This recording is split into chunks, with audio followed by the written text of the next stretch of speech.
प्रसंग की चर्चा करें जो पिछले 8 दिनों से आपके सामने चलता रहा है।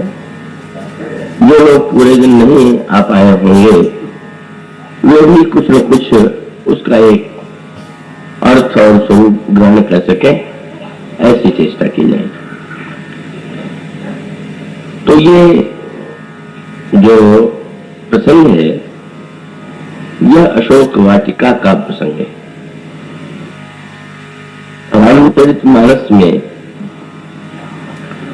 इसकी जो भाषा है का उसकी जो विलक्षणता है वो इतनी अद्भुत है, अनुपम है कि बार बार पढ़ने पर भी, कहने पर भी निरंतर इतने वर्षों में मुझे यही अनुभव होता रहा कि शायद ये बार बार नए रूप में जो दर्शन होता है उससे ही लगता है कि प्रभु का चरित्र स्वयं अपने आप में अनंत है। और ये अनंतता आपको इन प्रवचनों में भी दृष्टिगोचर हुई होगी। यदि आप 33 वर्ष तक एक वक्ता से ऊब नहीं गए तो वक्ता की विशेषता तो हो नहीं सकती है। कोई वक्ता के प्रति तो आपके मन में ऐसा पक्षपात है नहीं, तो आपको सचमुच कोई नवीन रस की अनुभूति हुई होगी। तो ये तो मानस की ही नवीनता है। तो संक्षेप में बहुत एक सूत्र कुछ मैं दूंगा, आप कृपया उसे हृदयंगम करेंगे। मानस में एक जो भाषा है वो भाषा ऐतिहासिक संदर्भों में तो बड़े महत्व की है ही। हमारे इतिहास में श्री राम से बढ़ करके तो कोई हुआ ही नहीं, कोई है ही नहीं। किंतु उनके इसके साथ साथ इसमें जिस सांकेतिक भाषा का प्रयोग किया गया है वो सांकेतिक भाषा यदि हम सचमुच हृदयंगम कर सके तो आज भी हमारे जीवन में उसका प्रकाश और उसकी उपयोगिता का पग पग पर दर्शन होगा। तो आप ऐसे प्रसंग पाएंगे कि जहां पर कहीं वन, कहीं वाटिका, कहीं वाग के प्रसंगों का वर्णन किया गया है। जैसे आप प्रारंभ में पाते हैं, मन के हृदय में जब ईश्वर को पाने की आकांक्षा उत्पन्न हुई तो उन्होंने वन की ओर प्रस्थान किया और वन में ही उनको प्रभु का दर्शन हुआ। दूसरा प्रसंग आप पाते हैं प्रताप भानु का। कब प्रताप भानु भी वन में शिकार खेलने के लिए गए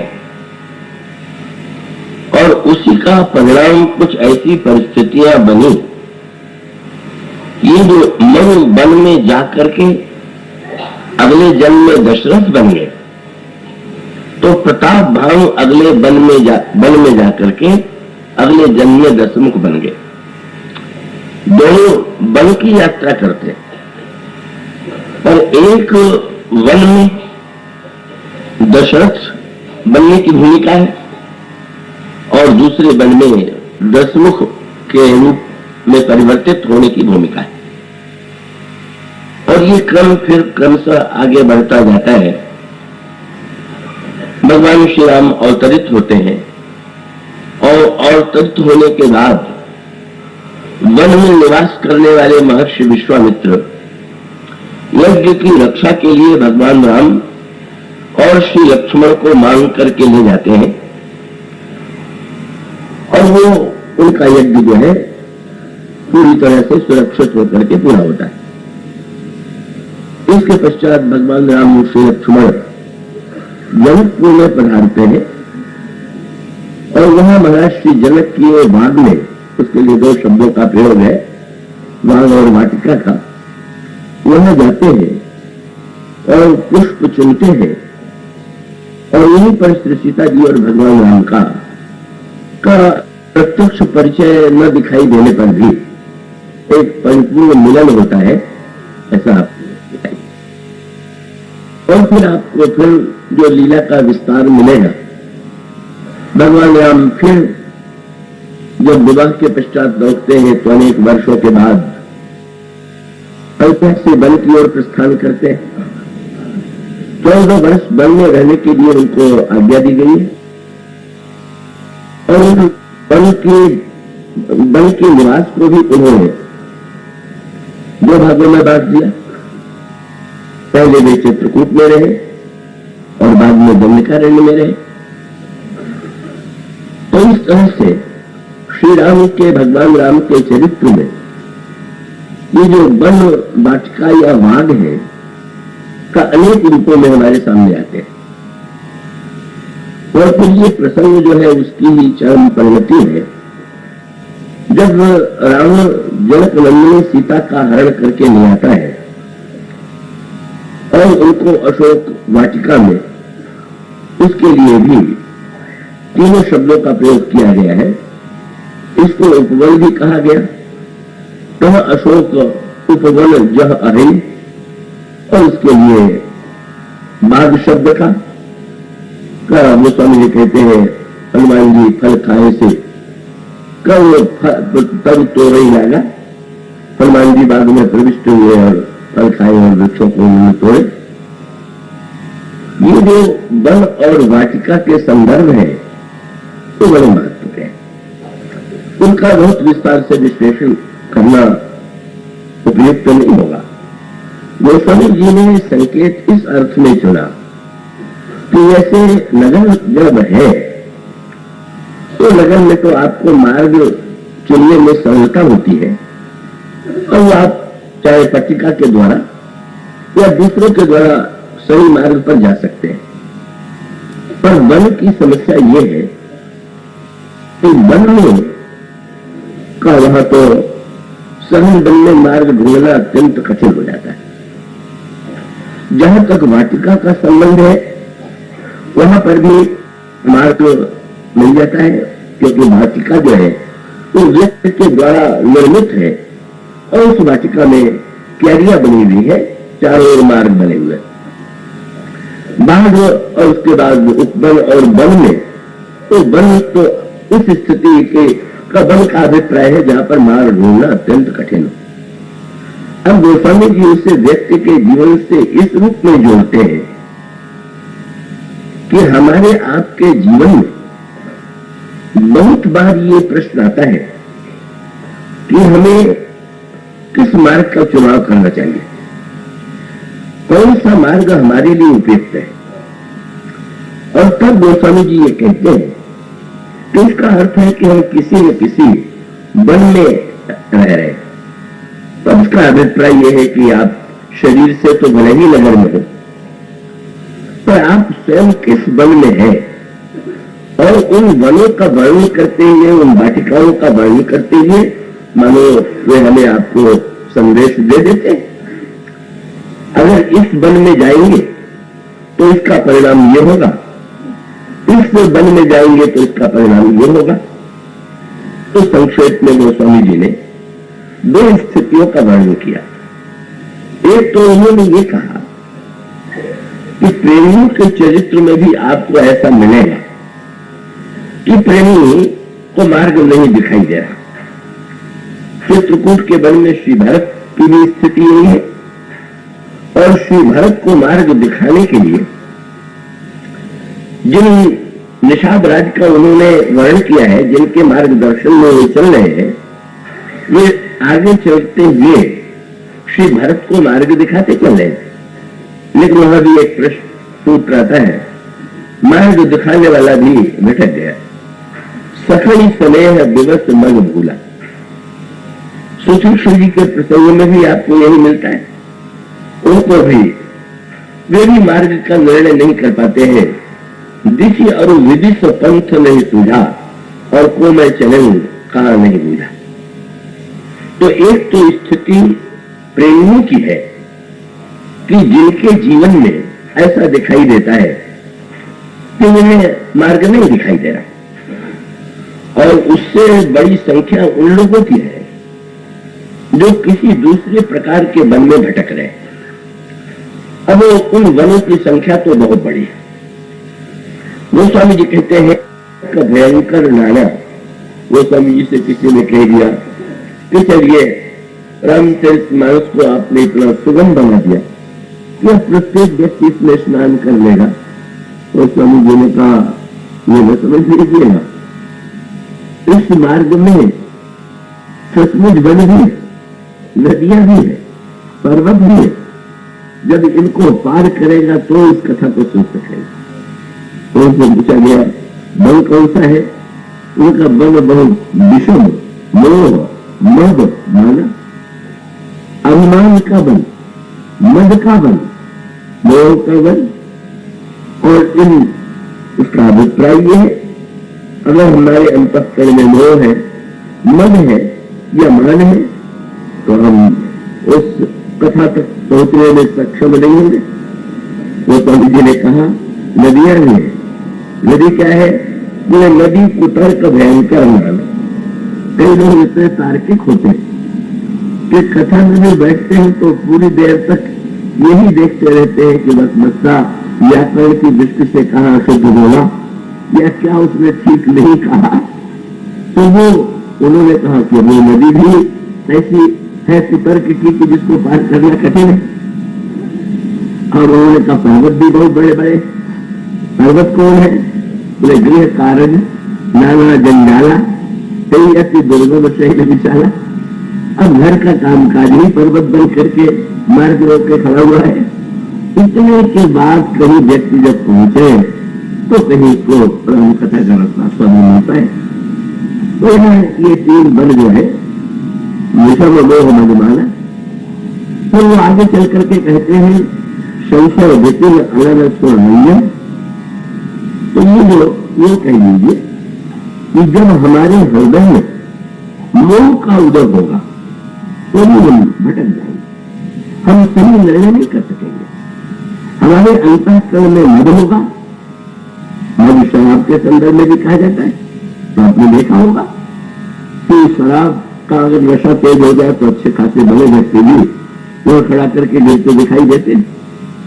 तो मद आ जाए किसी वस्तु का तो भी व्यक्ति भटक जाएगा। मान जीवन में आ जाए, किसी दूसरे से वो मार्गदर्शन लेना ही नहीं चाहे तो भी व्यक्ति भटक जाएगा। और यदि व्यक्ति के अंतःकरण में संशय का उदय होगा तो भी वो भटक जाएगा।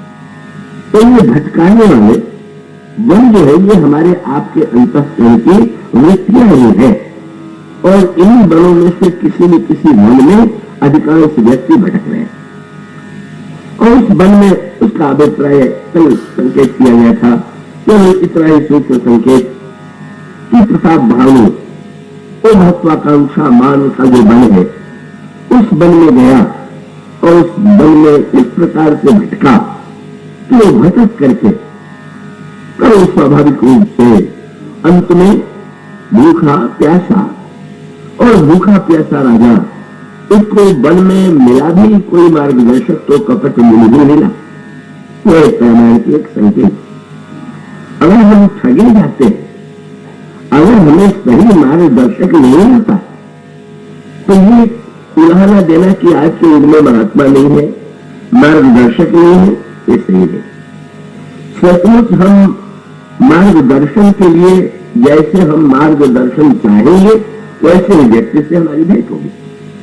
और यदि गलत व्यक्ति से भेंट होगी, हनुमान जी जा रहे थे लक्ष्मण जी के लिए दवा लेने के लिए, तो कपट मुनि तो उन्हें भी मिल गया, काले नहीं तो उन्हें भी मिल गया, लेकिन अंत में वो हनुमान जी के लिए कोई अनिष्ट तो उत्पन्न नहीं कर पाया।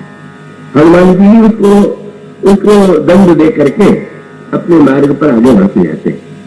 और उसका अभिप्राय है कि अगर हमारा लक्ष्य सही है और सही लक्ष्य लेकर के हम मार्गदर्शन चाहते तो हमें निश्चित रूप से संत मिलेगा ही। और गोस्वामी जी ने तो कह दिया है कि वो मिलने के लिए उसे जब पूछा गया कि किस देश में संत मिलेगा, किस युग में कहां मिलेगा, तो गोस्वामी जी ने प्रत्येक को आश्वासन दिया कि सबन सुलभ सब दिन सब देश। कोई ऐसा काल नहीं है जब संत न होते हो, कोई ऐसा देश नहीं है जहां संत न, और कहीं ऐसा कोई व्यक्ति नहीं है कि जिसको संत न मिल सके। और इसीलिए तो श्री हनुमान जी को भी एक बार लंका में चौंकना पड़ा था। जब सारी लंका को उन्होंने देखा और सर्वत्र देखने के बाद विभीषण का घर देखा और बगल में मंदिर बना हुआ देखा, तो एक क्षण के लिए तो उनको मन में भी ये प्रश्न आ गया कि लंका निश्चर निकर निवासा, यहां कहां से जल कर बात। वो एक बुरा व्यक्ति जहां रहता है हजारों भले लोगों की नींद हराम कर देता है, कितने जहां असंत रहते हो वहां क्या कोई संत होगा क्या? और बाद में तो श्री हनुमान जी को यही अनुभव हुआ कि नहीं, कैसे मैंने समझ लिया कि लंका में संत नहीं होगा। जब हमारे प्रभु सर्वव्यापी है तो संत भी तो सर्वव्यापी ही होंगे। और आश्चर्य तब उन्हें हुआ कि जब वो सीता जी कहाँ है नहीं ढूंढ पाए, और विभीषण ने जब युक्ति बताई, युक्ति विभीषण सकल सुनाई, तब सीता जी का दर्शन हुआ। हनुमान जी गदगद हो गए। कितना बड़ा भ्रम मेरा टूट गया कि लंका में संत नहीं होंगे, पर इतना प्रयत्न करने के बाद, साधना करने के बाद भी मैं सीता जी को नहीं पा सका, खोज नहीं पाया। पर लंका का संत हमको मार्गदर्शन मंत्र के मार्ग बता सकता है, इसलिए संत तो लंका में भी होते। और उससे भी बड़ा आश्चर्य तो हनुमान जी को तब हुआ कि जब रावण ने सीता जी को डराया, धमकाया और अंत में राक्षसियों को नियुक्त कर दिया कि 1 महीने तक इनको डराओ, और 1 महीने में मेरी बात इन्होंने नहीं मानी तो मैं इनका सिर काट दूंगा। राक्षसियां डराने लगी। हनुमान जी अशोक वाटिका में वृक्ष पर बैठे हुए थे और वहां बैठे बैठे वो सोच रहे थे, करे विचार करो का भाई, रावण भी आया चला गया, राक्षसियां डराने लगी। अचानक हनुमान जी के कान में एक राक्षसी का स्वर गया। क्या वो राक्षसी कौन? त्रिजटा। और वो साधारण संत नहीं, सीता जी के संशय को जो दूर कर सके। अब उसके विषय में आप कल्पना कीजिए, इतनी निराश है, व्याकुल है, और वो त्रिजटा, और वो भी रावण ने जिन राक्षसियों को डराने के लिए नियुक्त किया था, उसमें त्रिजटा की नियुक्ति कैसे हो गई? हनुमान जी को सहनी बड़ा आश्चर्य हुआ। दूसरे तो खोज खोज करके जो क्रूर से क्रूर स्वभाव वाली राक्षसियां होंगी उन्हीं को नियुक्त किया होगा, लेकिन यही तो प्रभु का कौतुक है कि उन कठोरतम राक्षसियों में वो साधारण राक्षसी नहीं, इतनी बड़ी संत है कि गोस्वामी जी ने उसका परिचय देते हुए कहा, त्रिजटा नाम राक्षसी एका, और कैसी राम चरण रत निपुण विवेक। भगवान के चरणों में जिसकी दिव्य रति है और महान विवेक है। और उसके बाद जब उसने ये राक्षसियों से कहा कि मैंने सपना देखा है कि एक बंदर आया हुआ है, तो हनुमान जी को फिर से पश्चाताप हुआ। मैं सोच रहा था संत नहीं आया तो इतने बड़े बड़े संत हैं कि मेरे आने को भी सपने में देख चुके। और उसके बाद जब उसने कहा कि वो बंदर लंका को जलाएगा तो आप चकित हो गए। कहा प्रभु ने भेजा तो है पर लंका जलाने के लिए नहीं। कब बाद में जब हनुमान जी के द्वारा लंका जली तो प्रभु ने पूछा कि तुम्हें क्या लगा? बोले प्रभु प्रारंभ में मुझे भ्रम हो गया कि लंका में संत कहां मिलेगा, पर देखिए ना त्रिजटा की बात सुनने के बाद जब सचमुच लंका जल ही गई तो मुझे लगा कि आधी बात तो आपने मुझे बताई और आधी बात लंका वाले संत को बता दिया, तो वैसी स्थिति में मैं ही आधी बात का अधिकारी बन पाया और आगे जो होने वाला है वो उसको ज्ञात था। और इसीलिए महाराज मैं तो बड़े संशय में पड़ गया कि मुझसे तो आपने एक बात भी नहीं कहा है कि तुम्हें लंका जलाना है। आपने तो यही कहा था कि बहु प्रकार सीता ही समझाए हो, कई बल दृढ़ बेग तुम आए। तो महाराज मैं तो बड़े संकट में पड़ गया। त्रिजटा इतनी बड़ी संत कि उसने श्री किशोरी जी के हृदय की व्याकुलता को दूर कर दिया, ऐसी भविष्यवाणी कर दी। इसीलिए मैं जब रावण के सभा में गया तो बंद के गया, और बंद करके जाने के पीछे मेरा उद्देश्य ये था कि प्रभु अभी तक तो मैंने स्वतंत्र रह करके कार्य किया, पर अब दुविधा है। आपने मुझसे कहा था कि ये कह करके लौट आना, और यहां वाला संत यहाँ की संत जो दृष्टा है वो कह रही है कि बंदर लंका जला देगा, तो अब तो मैं परतंत्र हूं, अब मैं कुछ नहीं करूंगा, आपको जो कराना हो आप करा लीजिए। और इसीलिए रावण ने कहा मार डालो, राक्षस मारने दौड़े तो भी हनुमान जी ने रंग मात्र कोई बचने का प्रयास नहीं किया। विभीषण आए तो मृत्युदंड वापस नहीं दिया गया। पर उसके बाद रावण ने जब ये कहा कि विभीषण मृत्युदंड तो भले ही न दिया जाए, बंदर को मृत्युदंड तो दिया ही जाए, मृत्युदंड न दिया जाए पर दंड तो दिया ही जाए। और दंड क्या है? बोले इसके पूंछ में कपड़ा लपेट करके घी तेल डाल करके आग लगाई जाएगी। हनुमान जी गदगद हो गए, प्रभु लंका वाले संत की बात ही थी। सचमुच लंका जलाना है, केवल उसने सुनाई ही नहीं, लंका जलवाने का सारा प्रबंध भी आपने रावण से ही करा दिया। तो अब इसके बड़ा नमन है। तो अब इससे कल्पना कीजिए कि लंका में भी, और लंका संत वाले कोई पुरुष नहीं होता, इसलिए एक संत विभीषण पुरुष है तो दूसरी संत तीर्था जो है वो नारी है। कई लोग तो संतत्व को भी कहीं कपड़े से जोड़ लेंगे, ऐसा कपड़ा हो तो संत और ऐसा कपड़ा हो तो संत नहीं, कहीं जाति से जोड़ लेंगे, कहीं स्त्री पुरुष के संदर्भ से जोड़ लेंगे, पर संतत्व जो है कब तो सर्वर ऐसा कोई व्यक्ति ही नहीं कि जिसके जीवन में सचमुच पर सूत्र वही।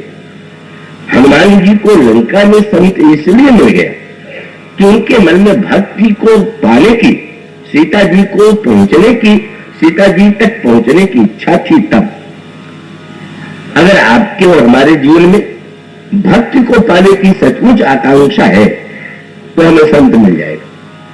पर अगर प्रताप बाबू के समान वो इच्छाएं लेकर के संत की खोज कर रहे हैं तो वही कपट मिलने की संभावना तो बनी ही रहेगी। और उसका अभिप्राय ये, वो तो याचना ये है कि हम कभी बूढ़े न हो, हम कभी न मरे, ये 100 कल्प तक हमारा राज्य बना रहे। जब इतनी आकांक्षाएं लेकर के कोई व्यक्ति ढूंढेगा तो उसको तो स्वाभाविक रूप से कह दिया कपट मुनि ने कि जब से जन्म हुआ है तब से मेरा शरीर ज्यों का त्यों बना हुआ है। और वो सचमुच इतना बड़ा विद्वान, इतने पुराण उसने सुने, लेकिन उसको विश्वास हो गया। वो रहीम का वही दोहा कि भाई जैसे कई शीशे ऐसे होते हैं कि उनको लगा लीजिए तो छोटा भी बड़ा दिखाई देता है। तो रहीम ने कह दिया दिए लोभ चश्मा चखन लघु बड़ो लखा है। लोभ का चश्मा आंख पर जो लगा लेते हैं उनको छोटा भी बड़ा लगने लगता है। तो सचमुच बस ये तो जब इनकी मृत्यु नहीं हुई तो हम भी नहीं मरेंगे। ये तो बूढ़े दिखाई नहीं देते, और बूढ़ा खाई नहीं तो बूढ़ा दिखाई कैसे दे? इसलिए जब किसी महात्मा के विषय में आज भी लोग चर्चा करते हैं, बोले मैं तो 50 वर्ष से देख रहा हूं वो ज्यों के तुम। अब मैं कुछ नहीं कहूंगा इसको, क्या है आपके संतत्व की कसौटी? क्या इसका किसी संत के विषय में कहेंगे 200, 300, 500? ये आयु से और शरीर की वृद्धावस्था से जब आप जोड़ देते तो आपका तो चिंतन ही सही नहीं। संत लक्षण में तो ये कहीं नहीं लिखा हुआ है। उसका अभिप्राय यही है, इसका तात्पर्य है कि हो सकता है संत बड़ी लंबी आयु वाला हो, ऐसा भी हो सकता है कि उसका स्वास्थ्य बहुत दिन तक बड़ा सुरक्षित दिखाई दे, पर ये कोई उसकी कसौटी नहीं। ऐसी स्थिति में बस वही भ्रम पाल लिया कि ये महात्मा जी अनादिकाल से अब तक बने हुए हैं तो हमें भी वही बना देंगे। तो वो बेचारे की जो एक व्यर्थ की लोभमयी मृत्यु थी उसने उसको भटका दिया, और वो अगले जन्म में रावण बन गया। इसका अर्थ ही हुआ कि वो अगर देखिए तो ऐसा भी लगा कि उसकी महत्वाकांक्षा एक सीमा तक, अब जब रावण हुआ तो सचमुच जो बूढ़ा नहीं हो रहा था। रावण हुआ तो ऐसा लगता था कि जैसे सचमुच उसकी मृत्यु नहीं हो सकती। पर रामायण का संकेत ये है, जब मां ने हनुमान जी को आशीर्वाद दिया कि अजर हो जाओ, अमर हो जाओ, तो उसका अभिप्राय केवल ये अर्थ नहीं दे देना चाहिए हनुमान जी तो वस्तुतः अजर अमर है। कल का अभिप्राय यह है कि नियम के साथ साथ अपवाद भी होता है, और इसलिए तब वो सृष्टि का साधारण नियम है, पर वो किसी किसी पात्र के संदर्भ में वो अपवाद दिखाई देता है। और वो अपवाद केवल इसलिए होता है कि हमारे जीवन में उससे ये ज्ञात हो जाए कि नियम से परे भी एक ऐसा है ईश्वर जो चाहे तो नियम को बदल भी सकता है। पर अपवाद को अपवाद मानना चाहिए, नियम नहीं मानना चाहिए। तो वृद्ध न होना, अमर न होना, ये वरदान भी हो सकता है और अभिशाप भी हो सकता है। जो चिरजीवी हमारे यहां माने गए हैं, उसमें जो नाम गिनाए गए हैं, उसमें सबसे पहला नाम तो अश्वत्थामा का ही है। अश्वत्थामा बलिर्व्यासो हनुमायुष्य विभीषण कृतः परशुरामश्च सप्तैते चिरजीवी। वो 7 जो है वो चिरजीवी है। मार्कंडेय प्रशास्तमम, 8वें मार्कंडेय भी गिने जाते हैं। और सबसे बड़ा व्यंग तो यह है किन अमरों में सबसे पहले जो नाम लिया गया, न हनुमान जी का न विभीषण का, नाम लिया गया अश्वत्थामा का।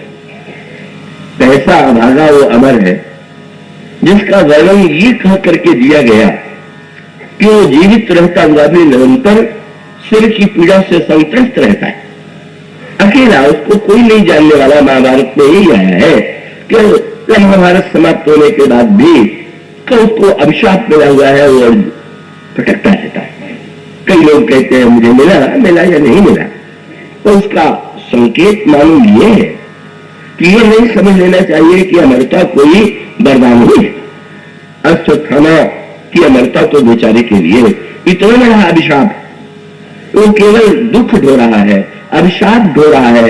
उसका अर्थ है कि इस अमरता का क्या लाभ, वृद्ध न होने का क्या लाभ है।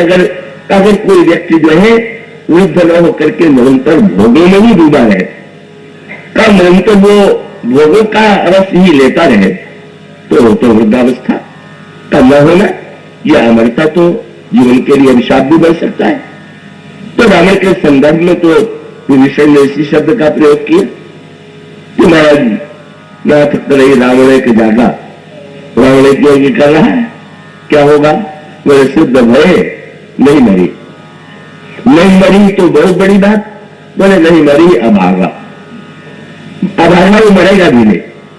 इसका अर्थ है ऐसे व्यक्ति जब अमर होकर के सबको मारते हुए रहे और स्वयं जो है केवल भोग में ही डूबे रहे, संसार को संतुष्ट करते रहे, तो वस्तुतः अजर अमर को 2 संदर्भों में शरीर को स्वस्थ बनाए रखने की चेष्टा ये तो उचित ही है। कोई मृत्यु को बलात् कोई बुला ले, ये तो कोई विवेक नहीं। किंतु वस्तुतः उसका अभिप्राय तो यही है कि शरीर की स्वस्थता के माध्यम से, अब वो आयु की अगर अधिकता है तो उसके माध्यम से हम जीवन के लक्ष्यों को, आदर्शों को अधिक से अधिक पूरा करने की चेष्टा करें, तो शरीर चला भी जाए तो वो यशक्ताएं जो है वो कभी न समाप्त हो, ये वृत्ति और यही अंतर जो है। मानो हम जब वो प्रतापभानु बन जाते हैं तो हमारा भटकाव हमें इस दिशा में ले जाता है। ये सावधानी के सूत्र है।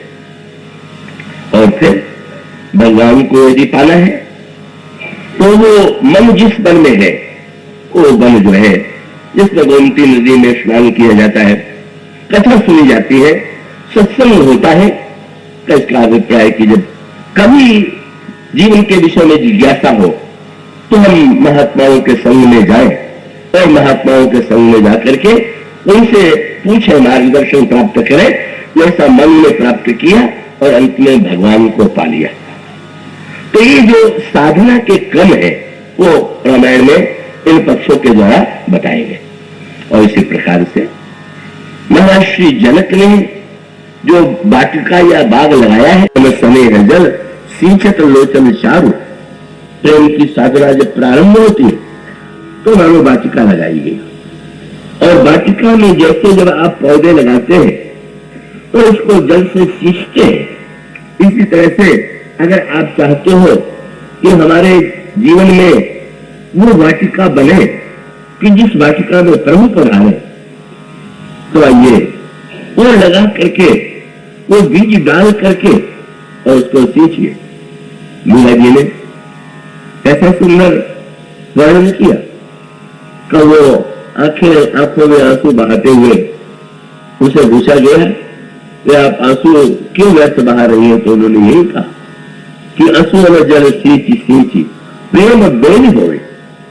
प्रेम के बेल को का अगर बोला है तो प्रेम की बेल को सींचने के लिए तो कब वो आंखों के आंसू के द्वारा कब वो सींचना होगा, और इस वाटिका का फल क्या होगा?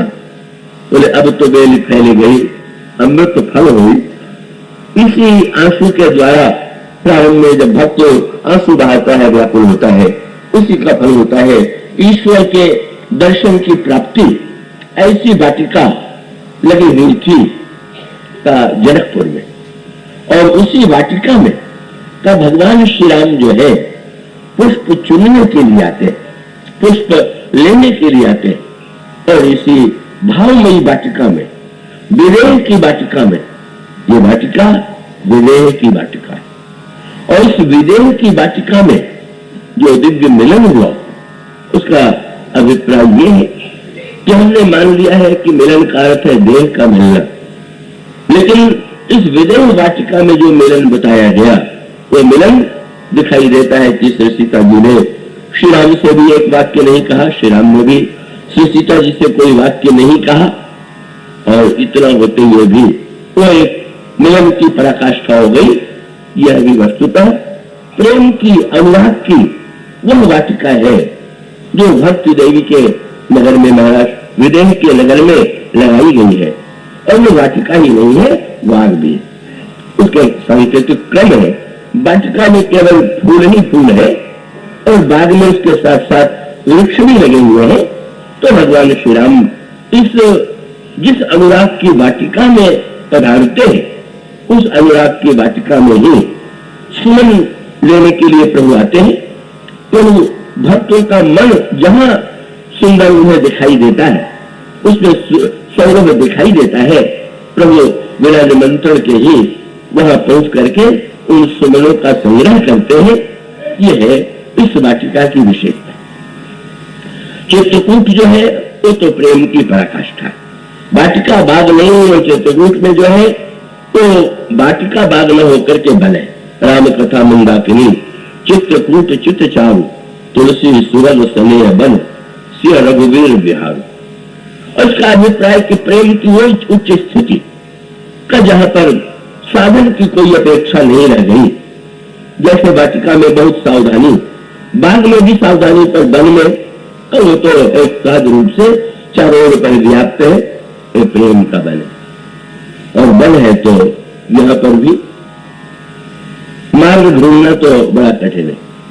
तो बहुत मीठी बात आई। भरत जी ने कहा निषाद राज्य से, मैं तो मार्ग ढूंढ नहीं पाऊंगा, आप मुझे ले चलिए। आप तो जानते हैं कि प्रभु कहां मिलेंगे, तो आपके मार्गदर्शन में मैं चलूंगा और चल करके दर्शन करूंगा। निषाद राज चले भी, किंतु वो स्वामी जी ने कहा सखनी स्नेह विवश मग भूला। सचमुच जिस दिखाने वाला मार्गदर्शक जो है वो भी भूल गया। पर बात बड़ी मीठी, क्या वो भूल जाना तो भटक जाना है। पर वो स्वामी जी ने जो अगला वाक्य लिखा वो बड़ा मधुर है। क्या बोले, कभी सुपंथ सुर बरसनी फूला। जिस समय मार्ग दिखाने वाला मार्ग भूल गए तो देवता जो है वो फूल बरसा करके प्रेरित करने लगे। ये देवता कौन है? जो नहीं चाहते थे कि श्री राम और भरत का मिलन। तो गोस्वामी जी ने कहा धन्य है प्रेमी का तुम प्रेम में भटकाओ, जिसको देख करके बाधा बनने वाला भी सहायक बन करके स्वयं जो है मार्ग दिखा दे। बल्कि गोस्वामी जी कहते हैं उस मार्ग में भूल जाना सुपंथ है। सुपंथ शब्द का अर्थ क्या हुआ? बोले संसार में पथ भूल जाना मानव व्यक्ति के लिए का उसके लिए भटकाव का परिचायक है। पर प्रेम के पथ में प्रेम का पथ अगर न मिले, और भाई प्रेम का पथ है ही नहीं, अब वो संकेत ही भाषा, ज्ञान का पथ है, भक्ति का भी पथ है, कर्म का भी पथ है, पर प्रेम का कौन सा मार्ग है? जितने प्रेमियों का चरित्र देखिए आपको बिल्कुल एक दूसरे से बिल्कुल भिन्न ही तो दिखाई देंगे। तो एक आनंद तो ये है इस मार्ग में भूल भी गए तो आकाश से फूल भी बरसाए जा रहे हैं, मार्ग भी दिखाई जा रहा है। और दूसरे प्रेम के बन में भटक गए तो तीक्ष्ण जी, तो जब भटक गए तो और भी अधिक आनंद। यहाँ तो देवताओं ने फूल बरसाया और वहां तो गोस्वामी जी ने लिखा कि सुतीक्ष्ण जी दौड़े चले जा रहे थे, मार्ग दिखाई देना बंद हो गया।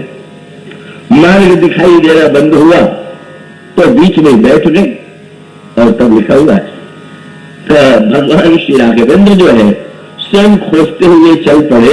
अरे भाई वो मेरे स्वागत के लिए प्रेमी आ रहा था, वो कहाँ रह गया? अच्छा वो नहीं आ पाया तो हम ही चले चलते।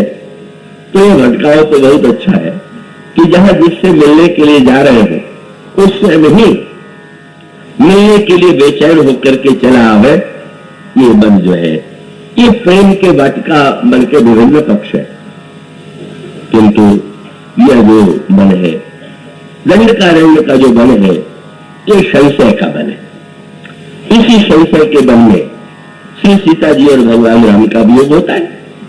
इसी संशय के बन में शंकर जी और सती का वियोग होता है। इसका अभिप्राय यह है भक्ति और भगवान में दूरी उत्पन्न यदि होगी तो संशय उत्पन्न होने पर, श्रद्धा और विश्वास में अगर अंतराल उत्पन्न होगा तो संशय के कारण यह संशय का बन है। और ये जिसकी चर्चा जिसकी कथा वो तो रावण का बन है और रावण नहीं है। रावण के लिए गोस्वामी जी कहते हैं मोह दशमौल तदुरात अहंकार पाकार जित काम निष्कामहारी। संशय के वन से चुरा करके रावण ले आया और मोह के वन में उनको बैठा दिया।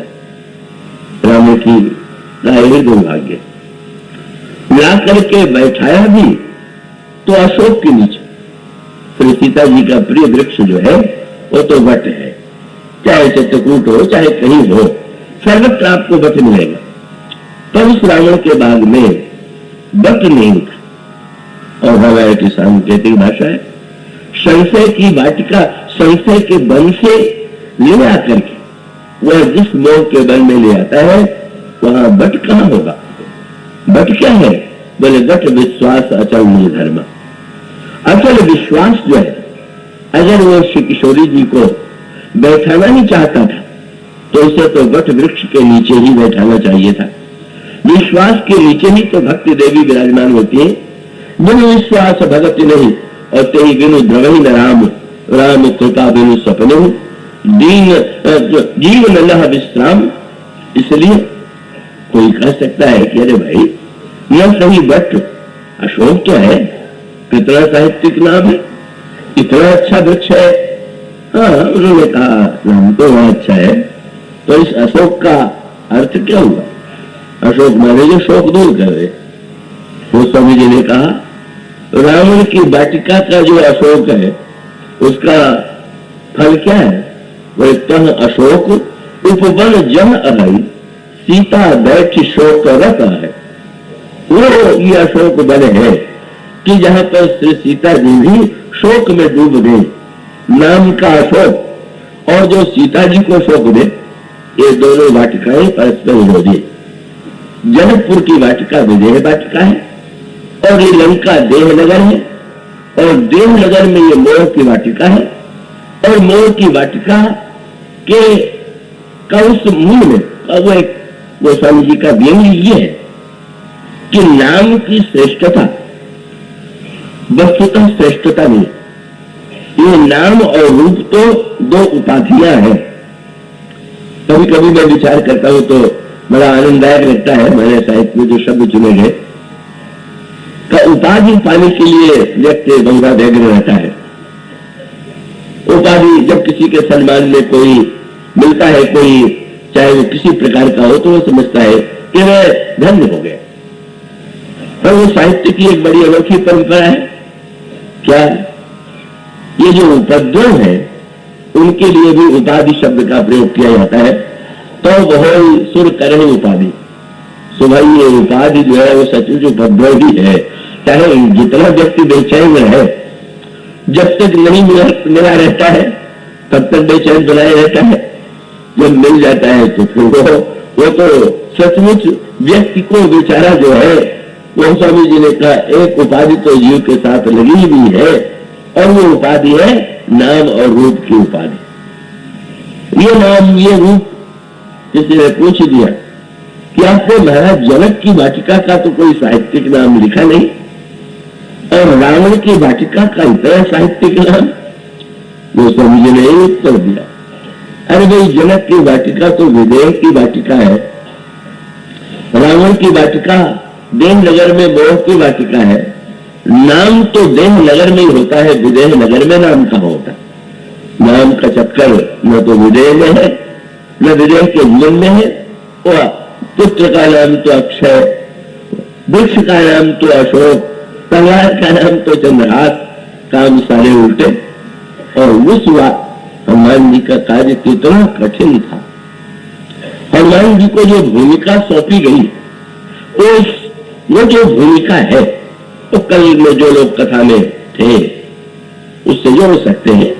और उसका सूत्र ये कि जब हनुमान जी से प्रभु का मिलन हुआ तो एक ओर श्री लक्ष्मण है और दूसरी ओर हनुमान जी। तो भगवान श्री राम ने हनुमान जी से ये कहा, हनुमान जी को उन्होंने हृदय में लगाने में कुछ विलंब किया था, तो प्रभु ने सफाई देते हुए ये कहा कि हनुमान, मैंने जो विलंब लगाया है उससे तुम ये न समझ लेना कि मैं तुमसे कुछ बुरी मानता। सुन कपु जन जिय मानसी ऊना, तय मन प्रिय लक्ष्मण ते दूना। तुम तो लक्ष्मण से भी दूने मुझे प्रिय। बड़ा विचित्र शब्द है। कल्पना मैं कर सकता हूं कि आजकल के कहे जाने वाले भगत होते, बड़ा सोचिए 14 वर्ष से जो सब कुछ छोड़ करके बाल्यावस्था के सेवा तो कर ही रहे, और बाल्यावस्था से सेवा करने के साथ साथ जो 14 वर्ष से सारा राज्य संपत्ति सुख पत्नी छोड़ करके आए हुए, हनुमान जी से अभी अभी परिचय हुआ और प्रभु कहने लगे कि तुम तो लक्ष्मण से दूने प्रिय। दूसरा होता तो रूठ के चल देता, तो लीजिए आप इन्हीं को साथ में रखिए, लीजिए मैंने इतनी सेवा किया, ये अभी आए और दूर हो गए। ये मात्सर्य जो है बड़ी कठिन वृत्ति है। ईर्षा मात्सर्य की वृत्ति जो है बड़ी कठिनाई से छूटती है। अच्छा कार्य करने वालों में भी जो एक बड़ा रोग होता है वो ईर्षा और मात्सर्य का पाया जाता है। तो इसलिए जब अत्रि जी ने भगवान की स्तुति किया तो उन्होंने एक शब्द जोड़ दिया, भजंत हीन मत्सरा। जो मात्सर्य रहित होकर के आपका भजन करते हैं उनके हृदय में आपकी भक्ति का प्रकाश होता है। उसका अभिप्राय कि संसार में तो ईर्षा है ही, संसार में तो मात्सर्य है ही, पर भक्त में भी अगर ईर्षा हो जाए, भक्त में भी अगर मात्सर्य आ जाए, अनेक बार ऐसा होता है। वो स्वामी जी ने एक वाक्य लिखा, बोले प्रभु, और गोस्वामी जी की विशेषता है कि वो जो बात कहते हैं वो अपने से जोड़ करके कहते हैं। तो गोस्वामी जी ने कहा, प्रभु क्या मैं आपको सुनाऊं कि मेरी क्या दशा है। तो जो कहते हैं उनके विषय में तो नहीं घटता, पर हम लोगों के जीवन में तो घटता ही है। वो कहते हैं, प्रभु मैं क्या आपको अपने दोषों को सुनाई। तो उन्होंने ये कहा कि पर प्रेरित ईर्षा विमोह बस, अगर मैं पुण्य पाप करता हूं तो उसको तो हृदय में छिपा करके रखता हूं, बुराई करता हूं तो छिपा के रखता हूं, और अच्छा काम भी करता हूं तो एक बात उन्होंने जोड़ दिया क्या? बोले बंदा हमारे अच्छे काम के पीछे भी पर प्रेरित ईर्षा विलोह बस, सामने वाले को नीचा कैसे दिखावे, ये वृत्ति लेकर के भी कभी कभी व्यक्ति भला काम करता। ये इतिहास में श्रेष्ठ पुरुषों के चरित्र में भी ये न्यूनता दिखाई देती है। वो आपने तो सुना ही होगा, वशिष्ठ से त्रिशंकु ने कहा सशरीर स्वर्ग भेज दीजिए, उन्होंने कहा नहीं। विश्वामित्र ने कहा मैं तुम्हें भेज दूंगा, और उन्होंने अपनी तपस्या के फल स्वरूप का त्रिशंकु को स्वर्ग में भेज दिया। कोई पूछ सकता है क्या विश्वामित्र तो बड़े परोपकारी है, अपने तपस्या के द्वारा दूसरे को स्वर्ग पहुंचाना, दूसरे को ऊपर पहुंचाना, ये कितनी बड़ी श्रेष्ठ वृत्ति है। पर उसकी मनोवृत्ति क्या है? उस पहुंचाने के चक्कर में ही तो बेचारा त्रिशंकु जो है वो नीचे की ओर वह स्वर्ग में गया, तो पर स्वर्ग में देवताओं ने जो ढकेला तो बेचारा नीचे की ओर गिरा, सिर नीचे और पैर ऊपर। ये जीवन में त्रिशंकु तो लोग कई बार दूसरों को कह देते हैं, पर याद रखें संसार में अधिकांश लोग त्रिशंकु ही तो है। और त्रिशंकु माने जिसका सिर नीचे हो जाए और पद ऊपर हो जाए, बहुत सावधानी की बात। लेकिन पद जो है, कोई व्यक्ति जब होता है तो कहते हैं इनको ये पद प्राप्त हुआ, और शरीर में भी एक अंग उसका नाम पद है। पर कितनी सावधानी से दोनों एक ही शब्द चुनेंगे, क्यों? बोले शरीर में जो पद है उसका काम भी शरीर के बोझ को उठाना है, और उसका अभिप्राय यह है पद पाइए तो जैसे पद नीचे रह करके सारे शरीर का बोझ उठा रहा है, उसी तरह से सारे समाज का भार आप उठाइए तो पद शब्द सार्थक, और पद हो जाए ऊपर और विवेक के रूप में सिर हो जाए नीचे तो अधोगति होगी। तो त्रिशंकु जो बेचारा है वो सिर नीचे, और तब विश्वामित्र ने कहा वही रुक जाओ, तुम्हारे लिए नया स्वर्ग बना देंगे। और वो बेचारा लटका हुआ है, स्वर्ग उधर बनने की चेष्टा हो रही है, और उसके मुंह से लार जो है बह रही है, और वो नीचे की ओर लार बहती जा रही, और पुराण कहते हैं उससे एक नदी निकल आई, और उसका नाम है कर्मनाशा नदी। कई लोग ऐसी कथाओं को पढ़ते हैं तो बहुत हंसते हैं, क्या व्रत की बकवास है। क्या किसी व्यक्ति के मुंह से लार से नदी निकल आ गई, और उसके बाद तो और भी बढ़िया बात, इस नदी के विषय में पुराणों ने यह कहा कि इस नदी में जो नहाता है उसके जीवन के सारे पुण्य समाप्त हो जाते। ये और विचित्र बात है, और कितना बढ़िया सूत्र है। नदी तो नदी भले दिखाई दे रही, पर मूल में क्या बात? और मूल में सूत्र ये कि विश्वामित्र को त्रिशंकु को ऊपर उठाने की इतनी चिंता नहीं है जितना वशिष्ठ को नीचा दिखाने की चिंता है। बड़ा मनोवैज्ञानिक अंतर होता है। कई लोग बढ़िया काम भी करते हैं तो लगता है कि नीचे उठाने के लिए, पर उद्देश्य यही होता है हम दूसरे को, वशिष्ठ को नीचा कैसे दिखा दें। और उसके बाद लाल टपकने का अर्थ ये है, जब वो शरीर स्वर्ग जाना चाहता था तो उसका अर्थ है अभिमान कि सब लोग जाते हैं शरीर छोड़ करके मैं भी गया तो मेरी क्या विशेषता है। अभिमान, ईर्षा और लालसा। लाल टपकना माने ये लालसा शब्द जो है वो लाल से ही बना हुआ है। बड़ा सरल सा सूत्र ये है कि ये कर्मनाशा हम सबके अधिकांश लोगों के जीवन में बह रही है। हमारा जो सत्कर्म भी होता है या तो अभिमान के कारण हो जाता है, या ईर्षा के कारण हो जाता है, या लालसा के कारण होता है, और तब उसका स्वाभाविक परिणाम ये होगा तो सत्कर्म जैसा लगेगा पर वो तो पुण्य को समाप्त ही कर देगा। तो वो कर्मनाशा नदी तो समाज में सर्वदा बहती हुई आज भी कल भी और सर्वदा दिखाई देती रहती है।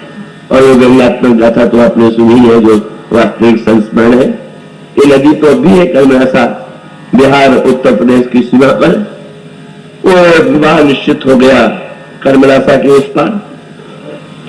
बारात जानी थी बनारस से, तो वहां के जो विद्वान थे वो कहने लगे कि हम तो क्रमनाशा के जल को नहीं छुएंगे, हमारा तो सारा पुण्य ही नष्ट हो जाएगा। तो विवाह कौन करावे? तो गांव वालों ने प्रस्ताव किया, नदी ज्यादा गहरी नहीं है, और उन्होंने ये कहा कि हम लोग आपको कंधे पर बैठा लेंगे और आपका चरण जल से नहीं छुएगा और आप पार हो जाएंगे।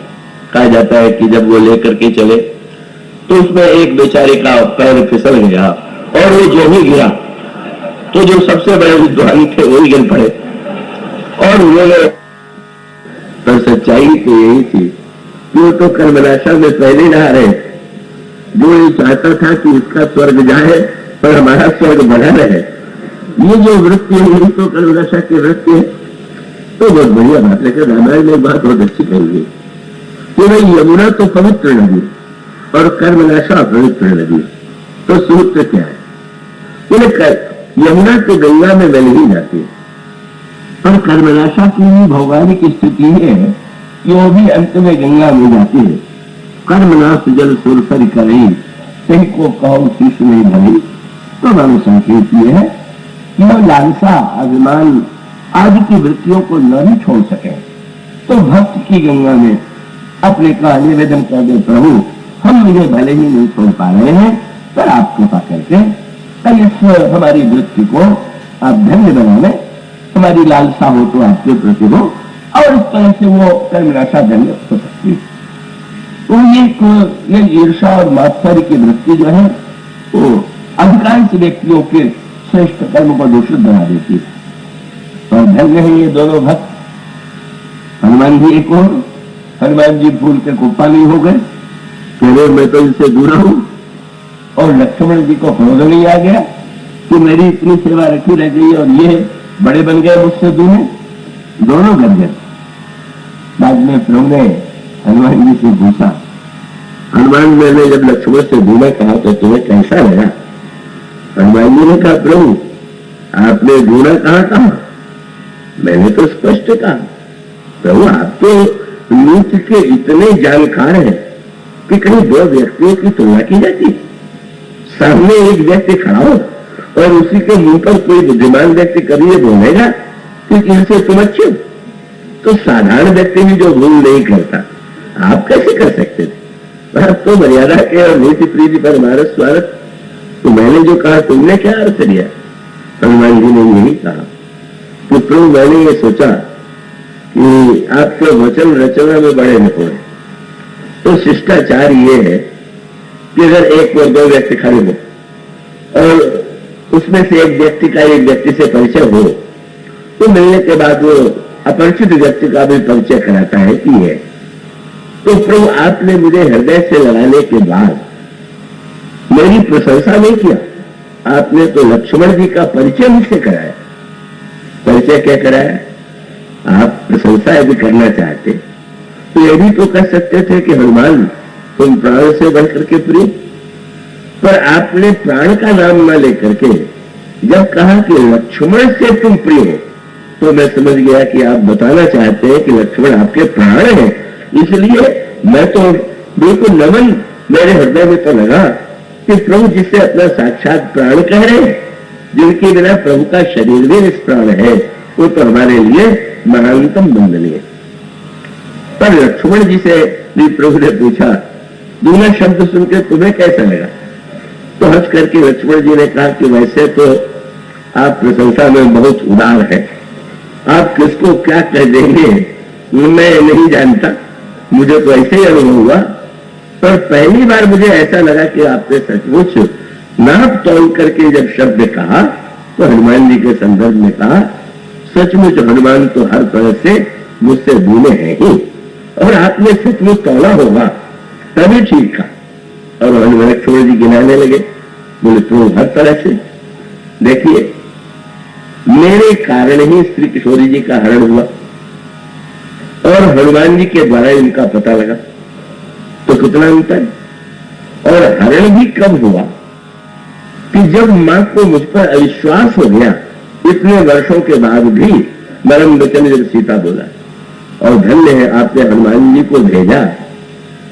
और श्री किशोरी जी से उनका कभी परिचय नहीं हुआ था, और एक क्षण में जिन्होंने मां का विश्वास जीत लिया, जीवन भर में सेवा करके जो हमें विश्वास नहीं पा सका, जिसने एक क्षण में पा लिया मुझसे ढूंढा नहीं तो क्या है, वो तो सचमुच ही मेरे लिए परम बंधनीय है। और प्रभु आपने तो तुरंत सिद्ध भी कर दिया। क्या हनुमान जी ने जब आपसे कहा कि आइए आप दोनों भाई पीठ पर बैठ जाइए, तो आपने जब मुझसे भी बैठ जाने के लिए कहा, आप चाहते तो अकेले बैठ जाते, मुझे बैठाने की आवश्यकता नहीं थी, पर आपने तो जानबूझ करके कहा कि लक्ष्मण तुम भी बैठ जाओ। जानबूझ करके क्या तात्पर्य? बोले आप सचमुच दिखा देना चाहते थे कि मैंने जो दूल्हा कहा है वो बिल्कुल तौल लो ठीक। क्यों? बोले शेष के रूप में तो केवल तुम मुझी को उठाते हो, और हमें और तुम्हें दोनों को जो उठा ले, अगर उसे दूल्हा माना जाए तो वो तो सर्वथा उपयुक्त ही है। तो सचमुच यह पहले कि जो भक्त और भगवान दोनों का भार उठा सकता है, जो शेष और ईश्वर दोनों का भार उठा सकता है। और वो जो कल बात कही गई थी कि लक्ष्मण जी की जो अन्यता है वो तो चातक की है, वो तो श्री राम को छोड़ के किसी को नहीं जानते, ठीक। पर हनुमान जी की अनन्यता तो इतनी कठिन है, क्योंकि प्रभु इसे कहते हैं कि मुझ में मुझको देखना अनन्यता नहीं, तब सो अरण्य अस जाके मत न करई हनुमंत, मैं सेवक सचराचर रूप स्वामी भगवंत। सारा संसार सब में मेरा रूप दिखाई दे और अपने को दास समझे, ये अनन्यता है। प्रभु में प्रभु को देखना उतना कठिन नहीं है जितना सारे संसार में प्रभु को देखना है। इतना कठिन कार्य, इतनी कठिन भूमिका हनुमान जी की, पग पग पर हनुमान जी के लिए। और सूत्र वही है कि हनुमान जी को भेजा भी कहां गया, सीता जी को पाने के लिए कहां भेजा गया? सीता जी को पाने के लिए भेजा गया लंका में। आप उस पर भी दृष्टि डालिए, इसका अर्थ क्या है? चित्रकूट में भी सीता जी, जनकपुर में भी सीता जी, लंका में भी सीता जी। तो ये जो भूमि है, जो मिथिला की भूमि है, वो ज्ञान विदेह की भूमि है, और चित्रकूट की भूमि जो है वो प्रेम की भूमि है। तो विवेक और प्रेम की भूमि में भक्त को ढूंढ लेना, पा लेना कठिन नहीं। किंतु इस देवनगर लंका में जहां मोह का राज्य है, और गोस्वामी जी कहते हैं प्रवृत्ति की लंका, उसका अर्थ है हनुमान जी को काम सौंपा गया है देवनगर में। प्रवृत्ति की लंका जहां पर है वहां तुम्हें जाना है और वहां सीता जी को पाना है। इतना कठिन कार्य है।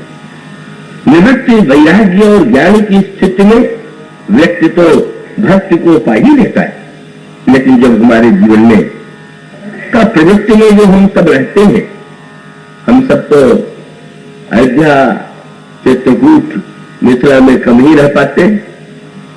हम लोगों के जो निवास स्थान की मुख्य भूमि है, इसीलिए गोस्वामी जी जब भगवान राम लंका में आए तो हनुमान गोस्वामी जी गदगद हो गए और कहने लगे धन्य दे प्रभु ध्यान दे रहत सदा लय दी। तो तुमने पूछ दिया, एक बार भी तुमने अयोध्या में धन्य नहीं कहा, चित्रकूट और मिथिला में धन्य नहीं कहा, ये आज धन्य धन्य क्यों कह रहे हो? तो स्वामी जी ने कहा महाराज अयोध्या में धन्य होना स्वाभाविक है, लेकिन उसके लिए तो दशरथ बनना पड़ेगा। मिथिला में धन्य होने के लिए जनक बनना पड़ेगा। चित्रकूट में धन्य होने के लिए अत्रि बनना पड़ेगा। और कहां चित्रकूट, कहां मिथिला, कहां अयोध्या। पर जब से मैंने ये सुना कि आप लंका में बलपूर्वक घुस गए तो लगा कि अब चिंता नहीं है, अपने पास तो लंका बनी बनाई नहीं है, लंका में तो हम रहते ही, और लंका का राजा भी आपको भीतर नहीं घुसने देना चाहता था, तो हम भी तो ईश्वर को बाहर ही रखने देना चाहते हैं। आप आ जाइए, प्रविष्ट हो जाइए। हनुमान जी को काम सौंपा गया है उस लंका में जहां स्वर्ण का साम्राज्य है, प्रवृत्ति और भोग का साम्राज्य है, उसमें भेजा जा रहा है बाल ब्रह्मचारी विरागी हनुमान को। वहां जाओ और सीता जी का पता लगा करके लौटो। और वो कितनी कठिन यात्रा थी, और उस कठिन यात्रा का क्रम समाप्त होता है क्रमशः जब वो वाटिका में भी पहुंचे। तो अभी परीक्षाओं का अंत कहां हुआ? कहो तो पहले मां के सामने कैसे जाऊं, वो मुद्रिका दे दिया, मुद्रिका देकर करके राम की कथा सुना दिया। तो मुद्रिका देकर के राम की कथा सुनाने के बाद निमंत्रण तो मिल गया कि श्रवणामृत जी कथा सुहाई, कहीं से प्रकट हो चुके न भाई। पर जब निमंत्रण स्वीकार करके सामने चले गए तो फिर बैठी मन विस्मय भाई, पीठ करके बैठ गई। अब आपको कोई निमंत्रण दे और आदर पूर्वक निमंत्रण दे करके आपको देखते ही पीठ फेर करके बैठ जाए, बड़ा अपमान का अनुभव होगा।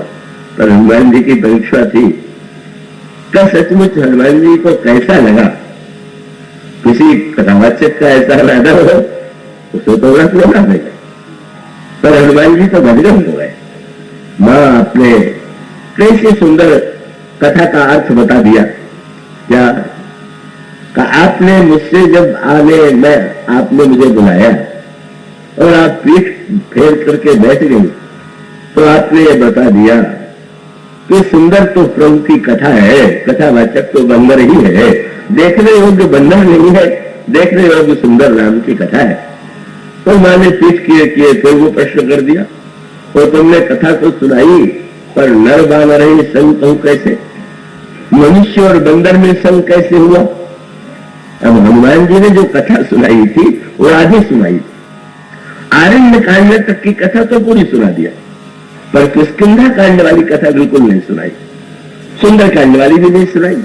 और उसके पीछे हनुमान जी की भावना ये थी, जब किष्किंधा कांड की कथा सुनाना माने अपनी महिमा सुनाना, क्योंकि किष्किंधा कांड में तो सारे जितने महान कार्य है वो हनुमान जी के द्वारा, सुंदर कांड में भी वो सारे कार्य हनुमान जी के। तो हनुमान जी ने कथा केवल उतनी सुनाई जिसमें श्री राम की महिमा थी। ऐसा कथावाचक जिसको अपनी नहीं प्रभु की महिमा। पर मां ने परीक्षा के बहाने भी जीव पर बड़ा उपकार किया। मां का संकेत ये था, मां से कोई पूछ दे कि आप तो सब कुछ जानने वाली है, आपने हनुमान जी पर संदेह क्यों किया? तो मां का उत्तर यही है कि मैं अनुभव कर रही थी कि भगवान की कथा सुन करके दुख तो दूर होता है, पर संशय तो बिना संत की कथा सुने दूर नहीं होता। इसीलिए मैंने बाध्य किया कि तुम अपनी बात जो छिपा गए हो वो भी तो सुनो। वो स्वामी जी ने कहा बाध्य हो गए, कहीं कथा वही संगति जैसे, कपि के वचन सप्रेम सुन उपजा मन विश्वास, जाना मन क्रम वचन या कृपा सिंधु करवास। विश्वास उत्पन्न हो गया ये मन वचन कर्म से प्रभु का दास। तो उससे अंत नहीं हुआ, उस बात तो बड़ा लंबा है। हनुमान जी प्रारंभ कर देते हैं, यह मुद्रिका मां तुम्हें आनी। कल वो बात कही गई थी कि जब ये कहा जाता है कि जगत जननी सीता जी ने श्री हनुमान जी को पुत्र कह करके पुकारा, तो कोई कह सकता है कि वो जगत जननी है तो हमारी भी मां है, हनुमान जी की माता है तो उसमें क्या आश्चर्य? पर नहीं, एक ही अंतर है। तुलसीदास जी ने कहा कि सबई कहावत राम के सबई राम की आस, और राम कहे यही आपन तेई भज तुलसीदास। आप तो राम की बात दोहराते हैं, राम हमारे हैं, प्रभु है, पर राम जिसे अपना कहे वही भजन करने योग्य है।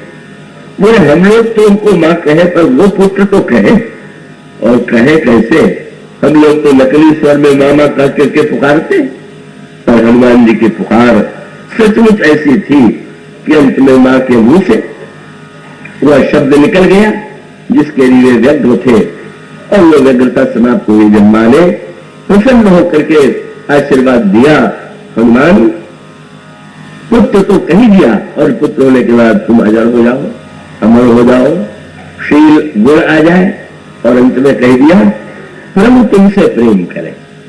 माने सब कुछ जो है अपने पुत्र पर निछावर कर दिया। और तब श्री हनुमान जी को ऐसा लगा कि आज मैं कृतकृत्य हो गया, ऐसी कृतकृत्यता का अनुभव, और उसके बाद मां से आज्ञा लेकर के उन्होंने फल खाया, बाग उजाड़ दिया। किसी ने पूछा, आज्ञा लिया फल खाने का, बाग उजाड़ने के लिए किसने आज्ञा दिया? हनुमान जी ने कहा, मैं बाग उजाड़ने के लिए थोड़ी गया है। तब बोले, तो फल खाने का फल क्या? बोले, मां की कृपा का फल खाने के बाद भी अगर मोह की वाटिका न उजड़ी तो कृपा का फल ही क्या हुआ? मोह की वाटिका उजड़ गई, मोह का वाग ध्वंस हो गया, प्रवृत्ति की लंका जल करके समाप्त हो गई। और फिर वही हनुमान जी जब लौटे तो उसी मार्ग में प्रभु ने हनुमान जी से पूछा, आने जाने में कोई अंतर लगा? हनुमान जी ने कहा, प्रभु आपकी आज्ञा से गया तो मार्ग में पग पग पर विघ्न आए, और मां की कृपा से लौटा तो कोई विघ्न आए ही नहीं। बस अंतर इतना ही रहा, साधना के मार्ग में पग पग परीक्षा होती है और कृपा तो तृप्ति है। और इसीलिए हनुमान जी जब आए, प्रभु ने प्रशंसा किया तो हनुमान जी प्रभु के चरणों में गिर पड़े। सूर्य प्रभु बचन बिलो के मुख गात हरसि हनुमंत, चरण परऊ प्रेमाकुल त्राहि त्राहि भगवंत। चरणों में गिर पड़े। प्रभु ने मुस्कुरा करके देखा, बदल गए हो। क्यों? याद करो, जब पहली बार तुम मुझसे मिले थे तो अभी तुम चरणों में गिरे, और आज भी चरणों में गिरे हुए हो। पहली बार भी जब मिले थे तो प्रभु पहचान पड़े हुए ही चरण, और आज भी चरण पड़े। पर प्रभु ने कहा, हनुमान ध्यान दो, पहली बार चरणों में गिरे तो तुमने मेरे चरणों को कस के पकड़ लिया, आज गिरे तो चरणों को क्यों नहीं पकड़ रहे हो? हनुमान जी ने कहा कि जब आपको पहली बार मैंने पहचाना तो यही सोचा कि ईश्वर को पकड़ लेना चाहिए और पकड़े रहना चाहिए, इसीलिए पहली बार मैंने पकड़ा। पर मां ने मुझे निश्चिंत करके भेज दिया, अब तुम मत पकड़ना, वही तुम्हें पकड़े रहेंगे। इसलिए अब मैं आपको नहीं पकड़ूंगा, आपको ही मुझे पकड़ना है। इस तरह से श्री हनुमान जी ने एक जो महान कृतकृत्यता प्राप्त की, यही जीव की चम उपलब्धि है। हम प्रयत्न और पुरुषार्थ करते हुए भी अनुमानी बने बिना मां के चरणों में नमन करें, और मां का आशीर्वाद हम प्राप्त करें, और वो तब हमारे जीवन में हमारी जो जन्म जन्मांतर की भूख है वो मिट सकती है। और मिट सकने के साथ साथ जीवन में कृतकृत्यता का अनुभव हम सब भी कर सकते हैं, जैसे कि सारे बंदरों ने किया। कृतकृत्य प्रभु सब बाना रहिए, निरखंति तवानम साधन जय। इसलिए यह जो कृतकृत्यता है हम सबके जीवन में आवे, और इसलिए प्रसंग जो चुना गया तो मैंने कह ही दिया कि उनके सद्गुण तो है ही, पर प्रभु की कृपा से उनको मां की यह कृपा प्राप्त हो, और हम सबको भी प्रभु की उस कृपा की अनुभूति हो, मां के वात्सल्य की अनुभूति हो, हम कृतकृत्यता का अनुभव कर सके। समय तो अधिक हो गया, पर कभी कभी थोड़ा वो कह लीजिए। कल एक बात आई तो बड़ा आनंद लिया मैंने दूसरे संदर्भ में। हमारे कोई कवि बड़े साहित्यिक है, तो कल जब प्रातः काल का आशीर्वाद के अवसर पर मैं गया तो उन्होंने मुझसे कहा कि गंगा में स्नान करने का अधिकार तो सबको है। तो सौजन्य भाई सरला जी ने तो एक वाक्य कहा, हाँ स्नान का तो अधिकार है, पर डूबने का अधिकार सबको नहीं। तो याद रखिए, दो तरह से नहाया जाता है, गंगा के किनारे बैठ करके लोटे से, और गंगा में जरा डुबकी लगा करके।